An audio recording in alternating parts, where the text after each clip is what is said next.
Bonika Odegbami? My bachelor's is from Bowie State University, Bowie, Maryland. My master's is from Bowling Green State University in Bowling Green, Ohio. And PhD at University of Toledo in Toledo, Ohio.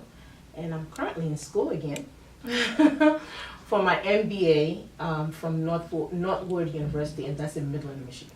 I think that was when I came to this country, which was in 1998.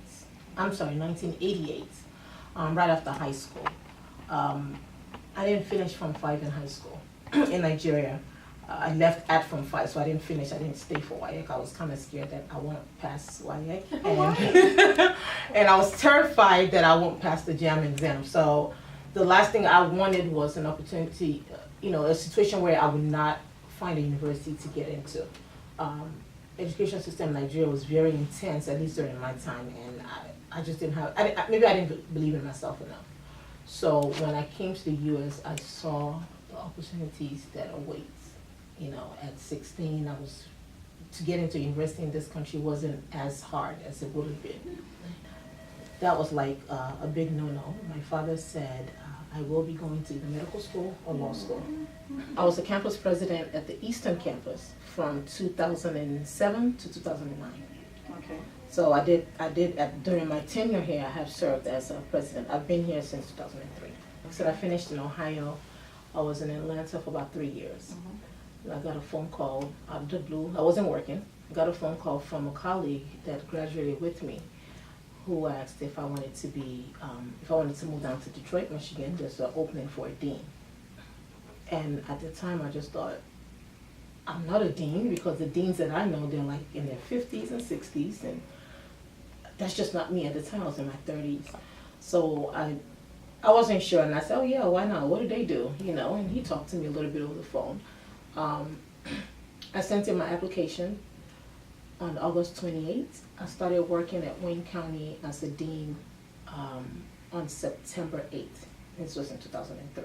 And I set a goal for myself that before I retire, I want to be a president. What I got mostly, and what I still get, is the surprised look. Dan was like, you're a dean? Dean of what? When I became president, it's like, you're president? So I get that, but it's not a challenge. I'm flattered. Whether here or in Nigeria, it's not the norm for women. This is a typical black, white boys network kind of thing. Women are breaking the glass ceiling. I can't take credit for that. I can say I stand on very strong shoulders for women who have paved the way for me to come along. Philosophy that I keep my eye on the prize. And anything else that comes along is just a distraction. So if you can just focus on what your goal is, those things become irrelevant. I'm in this country for a reason, and if I can just focus on that reason to make it, then these little things that we complain, and I'm not trying to minimize it, but it's not part of my journey. So I don't pay attention to those. So maybe they did occur, I don't know. I do know that if I faced any challenge at all, it's mostly maybe I'm young, maybe with a few Nigerians, not many, but maybe with a few Nigerians who want special favors being Nigerians. I'm strictly by the book. So to some, it may come across as, she's arrogant. She's perfectly fine with that, I think it's probably an image that I'm okay with creating. That way, I don't allow for just anybody to come my way and, ask me to do things that may prevent me or jeopardize, my career. Exactly. And I've had that. I've had Nigerians come and say, my sister, can you do this? Well, you're asking me what you would never ask a white person to do. So don't do that. And you're asking me questions that, if indeed I'm your sister, you wouldn't ask that. Which is why I think a lot of Nigerians don't aspire to high positions, because you get there and you feel an obligation to help. But sometimes you compromise your position by helping. So I'm strictly by the book. I can't say I've faced challenges from Nigerians. I've had a lot of support from the Nigerians in this region, a lot. I'd probably say that I have at least 5 Nigerians in my office. Wow. I can proudly say that on every campus, I've Nigerians that work there, maybe 10 to 20% of them have come through me. Wow. So I may not directly hire, but I've had some, and I've strongly influenced the hiring decision. So Nigerians that qualify and they come through me, they'll get a job. To Nigerians, I think many of us that school in Nigeria have an obligation. I went to school during free education. I don't know if it's still free, but I went to school when it's free education. I remember vividly as a kid, we used to praise, we had this song that we used to praise our Lord for giving us free education. We had this Christian song or gospel song that we changed into praising our Lord for giving us free education. I went to a Jakonde school, and it wasn't for the people of Jakonde, but like Awolowo and Nicole, I probably won't be here today. So they didn't know me personally, but whether they believe it or not, they paved the way for me. So I, as an educator, I have an obligation to Nigerians. I really do. I think for those of us that can make a change in this country, we have an obligation to the education system in Nigeria and to our students. So I don't do anything special. I do encourage though. I'll get a lot of students that'll come to my office and first they're scared, this mentality that I'm going to the VC's office and, I kind of have them relax and we talk. And I typically won't sit like we're sitting now. We'll probably sit together there. So today calls me mommy. Because I guess it's the cultural thing, but I meet with them and I talk to them about goals and what they aspire to be and why. And even if they want nursing, why? Because a lot of times it's immediate gratification. Nigerians suffer from that. We all want immediate gratification. But I have to let them know, not that you're not smart, but nursing school is not easy. Yeah, so I kind of encourage and probe, and we do a little bit of advice in my office. And, whichever direction they want to go is what I support. It's a branch of an umbrella, which is the American Association of Community Colleges. So there are about a little over 1,200 community colleges in the United States. So all of those community colleges belong to that association. Part of that association has women.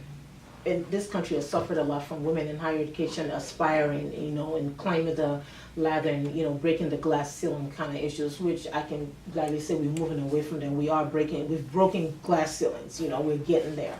Now we just need a lot more women of color for the initial one. We had elections after that, and I guess they just still feel like Bonika needs to go in. So, I needed to have something to do while I'm in the hospital with her, watching her sleep, and I'm just sitting there. And those that know me know I don't like pity parties, so I don't want to sit there and just cry, why me, why me. It's here, so let's deal with it. But I needed something to while away time. I wasn't focused enough to do work. I don't know anybody that wants to trust me with work during that time. So I picked up a hobby of making jewelry that's different from your traditional Nigerian beads, and I make it with fabric. And I started watching YouTube videos. It's popular in Paul's spare time. Believe it or not, I do have a little bit of spare time. Yes, I do. So how do you juggle things around? I don't sleep very much. Really? I leave here typically by 8-9. Every day? Monday through Thursday. Wow. Fridays I try to get out of here on time. I don't know what on time means, but I try to get out of here. 5, 6. Yeah, 6, 7. Weekends, if I'm not working on schoolwork, then time that I have my daughter. My son is out of the house, so time that I have my daughter I spend. And other times I don't watch TV. I don't go to parties. I don't. I'm boring really. So I just make jewelry. I mean, I get students from Nigeria, and it's sad. They can't write, they can't spell, they can't speak. I mean, it's disappointing considering that I went to school in Nigeria, and I just don't know how you graduate high school and you can't spell, but it is what it is, There are a lot of problems. It's not just the education system feeds off other problems that we have in the country. So it's not an isolated problem that we can just go fix. It requires all hands on deck. Yeah. And some people are cut out for, frontline battle, those that don't go, and some of us are the support. And what I plan to do is plan to support. And I want to introduce the community college system in Nigeria, because I think that will help with a lot of problems and a lot of unemployment and lack of middle class that we have in Nigeria. I think. How do you want to do that? You don't want to go back. I can consult. I can think We also need people I'll like you offer to be on ground. I'll offer my support for free at that, but I do want sometime, since I reached my goal faster than I anticipated, I do want part of my legacy to be when you say community college in Nigeria, my name follows. Well, you don't even personalize me because I'm a competitor, so no. It's both. It's Nigerians, Americans. It's both. Americans, or let me say Americans, non-Nigerians don't mind spending money. Yeah. At least from my experience. Non-Nigerians will not say, they don't, the bargain, it's $200. No, let me pay $150. Oh, I'll shame you price. Yeah, non-Nigerians don't do that. They kind of respect the price that you put on them. Yeah. Very few Nigerians that do purchase. I think I just have a target set. I think the Nigerians that patronize me are ones that like to be different. Okay. They don't want the regular piece. There's nothing wrong with the big, but they don't want to look like everybody else. Yeah. So, Nigerians, especially Yoruba people, want to stand out at somebody else's party. Mm-hmm. So, we do. I'm guilty. Absolutely. And that's what they want. And those clients don't mind spending money. So, I custom make it. So, I don't have an inventory. You have to tell me what you want. We'll draw and, And you make it by yourself? Mm-hmm. Yourself? With your busy schedule? With my busy schedule. I have a partner in Maryland. She's more of my administrative partner. Okay. She's good with putting things in order. She's good with keeping me accountable with, how much did we make, how much are we spending. She's good with that, and I need that.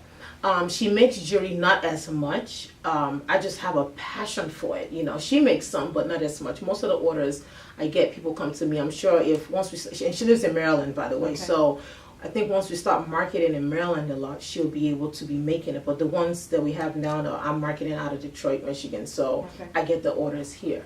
But all of them are custom made. I don't have inventory. Anything that you see on my site is something that we either use for a fashion show that we didn't sell, and that will be what inventory will be. But I don't just make it to make it. I only make it if you ask. I just came back from Baltimore Fashion Week. Really? I also just came back from Hot Accessories Week in Tampa, Florida. Was just instead of fashion, it's accessories. Mm-hmm. We have Walk Fashion Show in Detroit. I did that. There was a Fashion Designers Expo in Florida, in Miami, that we've done. So I do fashion shows, and for that, then I'll put my line on the runway. Whatever we don't sell, we put on the website faster than I planned.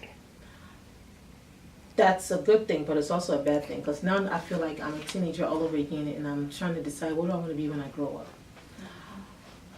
I do want to be an influence on young people's lives. Not just any young person. Those people that we've given up on, that they won't make it.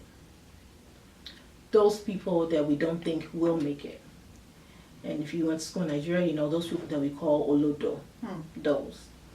Those people in America who've been incarcerated and society has given up on. Those are the students that I work with that gives me the most fulfillment. The ones from Nigeria that I'm sure the entire family had to put money together just to send them here. We do have a large population of students that are lost, and I think my legacy will be when they become, when they become somebody, I want to be able to say I had something to do with that. The only way I can go is chancellor, and I'm not sure I'm ready for that because that does not require a lot of hands-on. I want the hands-on. I want to be able to sit a student down and let's have a tough time and let me put you to tears today so that in 2 years I can hug you on the stage because you graduated. And that's the expectation that every student that walks into my office knows that I have of them, even the ones that work for me. Most of the interns in my office are Nigerians, and even the ones that are from different countries at the time, that we start embracing those people because you'll be surprised. Every June you should attend our commencement. We graduate so every year it's a wonderful feeling when those students who everyone has given up on walks across the stage. You hug them, you hang them the diploma, and then you whisper into the ear, "Don't come back here. Go to Wayne State. Go to another." But it's such a wonderful feeling. So I'm hoping that in the next 5 years and further on, that I continue to make a difference? I'm just my own, maybe I'm the influencer. Maybe they should stop hanging out with me. But I've never had peer pressure as a problem. If I could do it over again, I think I'll have a better relationship with my father. Oh. I think I grew up bitter. And in spite of my mom's effort to change that perspective, you know, I was so bent on my way or the highway. If I could do it over again, I'll learn to forgive more, forget often. Because I think I'm at a point in my life where I want to be daddy's little girl, and I want daddy to say, that's my daughter. Now, my mother has done a phenomenal job. She really has. She was a tough cookie. I used to question whether or not she was my mother. But I miss having a father figure. And I think it's, while I've learned from it, and I can understand when students walk through my door, I can relate to some of those students, especially the American students who grew up in a single parent home. I can relate to that. So that's an added benefit. But I think the expectations would have been different if I had a father in my life. I think, I mean, growing up, my father was one that beats the crap out of me just so I can understand, I can pass my math class, and I was one of those kids that I'm playing outside and he'll say, Bonika, and I say, yes, daddy, and say 6 times 9, and I'm thinking, what? So now I have my hands behind my back, I'm counting fingers, you know, his expectations were completely unrealistic, but I needed that. I really needed that. And even when I talk to my kids about my father, I'll say, I'm excellent in math thanks to my dad. I mean, my mom let me be me, and she supported. But I probably needed that a few times in my lifetime. I've made quite a few bad decisions now. Now I haven't always been good. I've made bad decisions. It's by the grace of God that I'm here. I have a lot of friends who are in jail. I've made choices that I'm not proud of. And I think if my father was around, I probably would have been held a little bit more accountable, even though my experiences made me and shaped me into who I am today. And I can use those experiences to train my kids on what not to do, decisions that you should not make. But I needed him. I don't now, but I needed him at those times. Even though it may be good that I made those mistakes and I screwed up really bad. But you don't want to go there, right? No, I don't want to go there. I can tell you that the perception, you know, it's funny, the perception that society has or Americans have of Nigeria or Nigerians, not necessarily Nigeria, but Nigerians in this country. Because, you know, I said to my boss recently, I said, we had someone that wanted to sign a contract with us for international partnership, and I could smell rat right away, and I said, we shouldn't do that. And he said, why? I said, listen, I'm a Nigerian, and I'm not proud to tell you that, but you can't 419 a Nigerian. I just don't see how you do that. We invented fraud. You know, we did. Yeah. That's the image that people see of us. And we perpetrate that too. Mm-hmm. So I'm going to send you an email of a woman that killed her husband in Baltimore. Why can't I just send you an email of that Nigerian? Why can't I send an email about Kenny on something he did with Fish Market? Why can't I send you an email by email on what he's doing with Cola Restaurant? Hey, we talked about Shola. Why can't we send you an email and say, hey, let's get some publicity for Shola's Agent of Hope event in August? No, we don't do that. But we will send an email and we'll post on Facebook what Nigerians did everywhere. Well, I hung out with people like that before, you know, and like I said, I've made some of those choices in my past. 4 kids. She don't have time to be checking on me all the time. So I gravitated towards father figures, these uncles. And hey, if your uncle's driving a Porsche, I want to drive a Porsche. Oh, that's what you did to drive. Oh, I want to do that. I was a kid, you know, I was in my teens, and I hung out with people I better not see my kids hanging out with, you know. And like I said, I made choices I'm not proud of. Mm-hmm. But I don't regret them though. Because I think, like I said, it helps me talk to my students and my kids on what you should never ever do. I think I was never locked up because God loves me. He loves me greatly. I mean, everybody around me has gone to jail. It's like, oh, okay, so no, I don't want to go to jail. Hell, I got a ticket and I was detained one time and I'm like, oh, I'm never going to commit any crime, ever. So I think I had a rude awakening early on in my life. So that would be my past that I'm not so proud of. But if I need to tell that story to encourage someone or discourage someone from making the wrong decision, I will. Okay. I'm going to Birmingham, UK in about 3 weeks. I go to China, I go to India, I go to Jamaica. I go wherever, whoever wants partnerships, I'll go. So I travel a lot, and while working, I have fun. So that's and I read a lot. I will if it's work related or. My philosophy is if I'm going somewhere and it's not going to put money in my pocket or make me meet someone that can put money in my pocket, it's not worth my time. Because time is money for me. You know, each time is money. I'm always thinking about, I can be making a jewelry at home that I'm going to sell. I can meet the mayor and we can talk strategy about business that will further make me look good at work. It has to be something more than a baby shower this weekend, a wedding. That's a bit much, you know. So I don't do it. Now, I'm not saying I don't ever go. I do. But I'm not. It's standard. I get out of bed. Before I get out of bed, I just want to open my eyes. I may not verbally pray, but I pray and I ask for guidance on how my day is going to go. And while I'm dressing up, I'm strategizing on what's going to happen today. You know, I'm not good at keeping a calendar. As you can tell, I forgot about this interview. But my goal when I walk out is when I come back home, I want to be able to look in the mirror and say, You've done something. I've done something, even if it's one person. And thank God the nature of my job affords me the opportunity to make a difference in at least one person's life a day, at least one person. So my ritual really is just to kind of talk myself, after I talk to God, talk myself through what am I planning to do today and how do I effect change, you know, and I always question myself, what is the quality of my intent? Whatever I intend to do, why? You know, why am I doing it for me?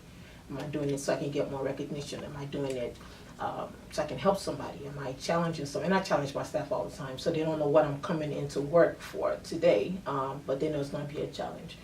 So I always question what is the quality of my intent, and through my drive, which is about I gravitate to her when I'm watching her on CNN. I love her confidence.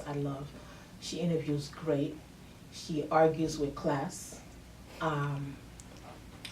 She's one of those people that curse you out without you knowing that you just got cursed out, you know. And it's not about party affiliation, not because she's a Democrat, but more, I think she speaks with passion when she's talking about political issues and strategies, and, you know, when she's analyzing anything political that's going on. I admire how her poise, you know, she's extremely articulate, and, you know, I love to spend time in picking her brain. You know, in fact, I want to dye my hair to look just like hers. I admire her, I really do. But that's a role model or someone I admire. Along my journey, I've had many mentors, too many to count. Way too. I just don't think this is me. I don't think it's my doing.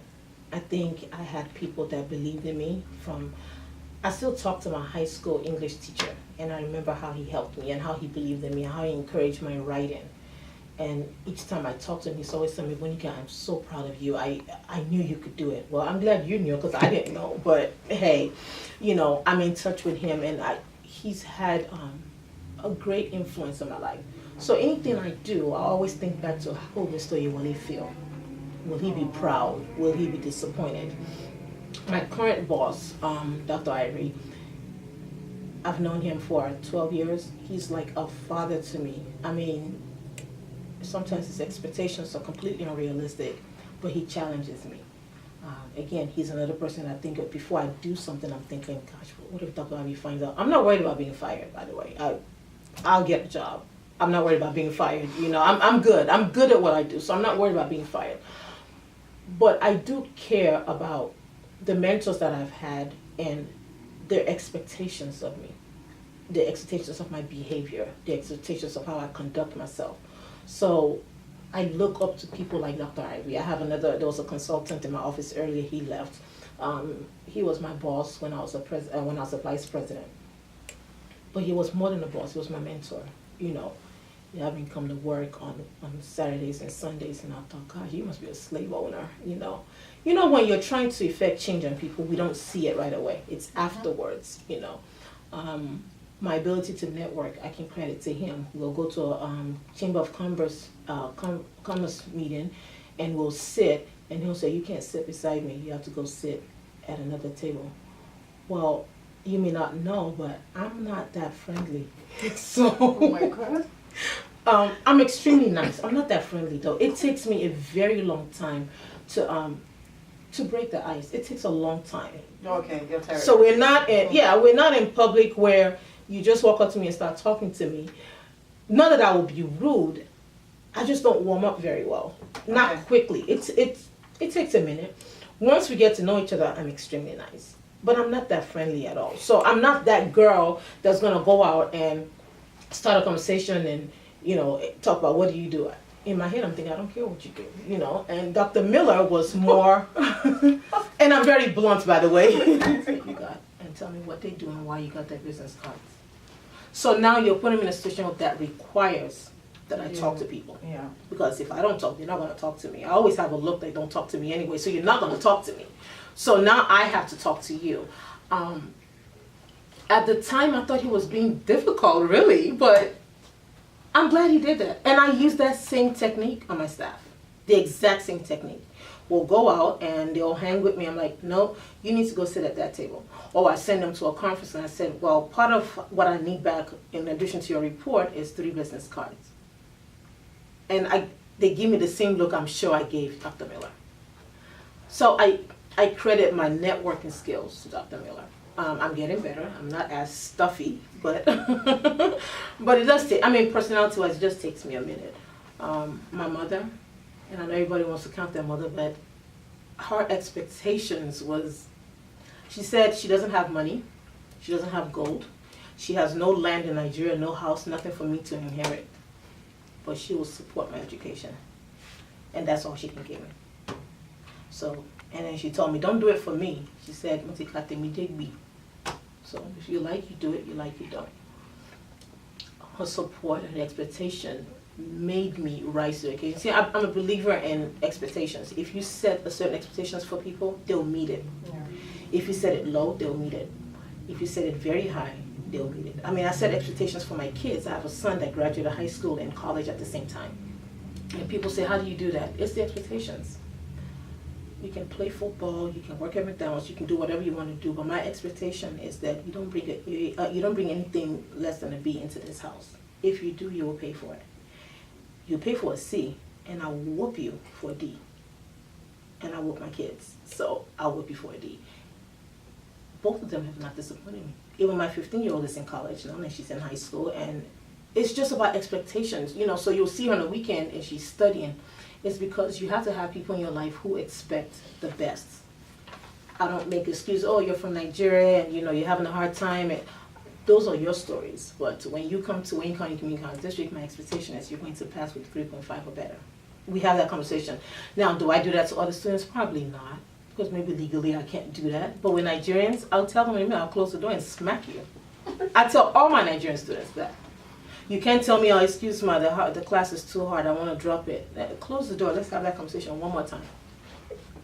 Because I know culturally, I can't have a student from Bosnia in my office and then say, close the door, you know. So my expectation is they're very high. And that's because I had mentors who had very high expectations. And I can't just say it's 1 or 2, it's a lot. It's a lot. I'm not here definitely by myself. Describe yourself in 1 word. In a Not nice friendly. word. In a nice word is.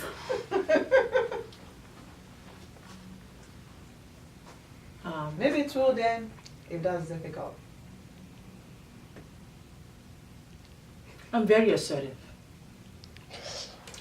And I mean that in every sense of the word. I'm a go-getter. I'm assertive in my relationships. I'm assertive in my dreams. I'm very assertive. Very. your pattern were taught for our viewers?